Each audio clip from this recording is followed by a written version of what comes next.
Well, I'm playing a lot of Beethoven because this piano is almost identical to Beethoven's own piano, which was given to him by the Broadwood Company.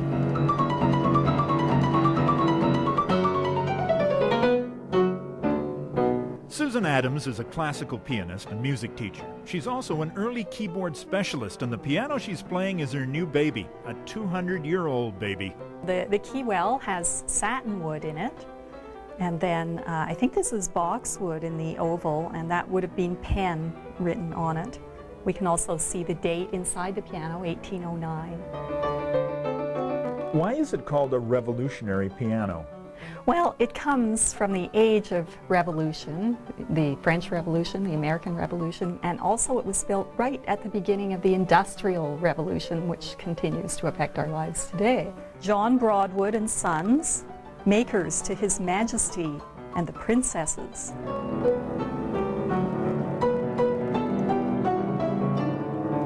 This one came up in London at auction, and that was how we found out about it. There is a market for these things among piano nuts. And how do you decide whether it's restorable? Well, for that I count on the wisdom of my good friend Marinus, who can tell me very easily whether there is good potential there. By the way, you left your screwdriver here. No, it's not mine, but I would love having it with a nice wooden handle. Now, Marinus van Prattenburg from Peachland has restored a lot of pianos. Yes, yeah. So a person says to you they've got an 1809 piano, and you look at it and you realize you have to completely tear the whole thing down and build new pieces. I mean, when does a piano just become kindling? When it is, of course, absolutely beyond repair, and it has happened. And I have cut off pianos for kindling. When I got it, it was in very poor shape. We had a bad cheek warp, as we call it. We call this part the cheek, yes.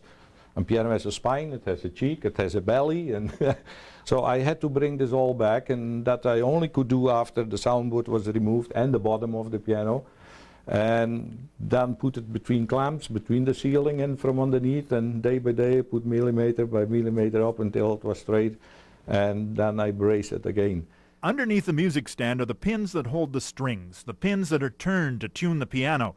Every one of those pins had to be replaced and made in the style they would have been made in 1809. Now, every one of the hammers is now leather bound as opposed to felt bound. That was the way it was done in 1809? Yes, because felt for pianos was not in existing in those days. And we call that a dog leg. Yeah. Yeah. And this is all cloth. How many of those are there? 68. See, now what is an important thing on antiques, that here you see a little bit dirt in the wax. Yeah, and some dents and bangs. Never take that off. Well, that's the patina. That's the exactly. That's the age of the wood. Yeah, one can clean it if it is very, very dirty, but only to a certain extent. Somebody must have had to pay for making that mark 200 years ago when they were moving it to a concert somewhere. What is the wood here, for example? This is nice figured mahogany, and then it has a nice cross banding here and an ebony wood stringing, as that is called. And so that is veneer. That was in the early days of the veneering. Well, now we're getting down to where we could really put this thing to work. What a machine. What a machine.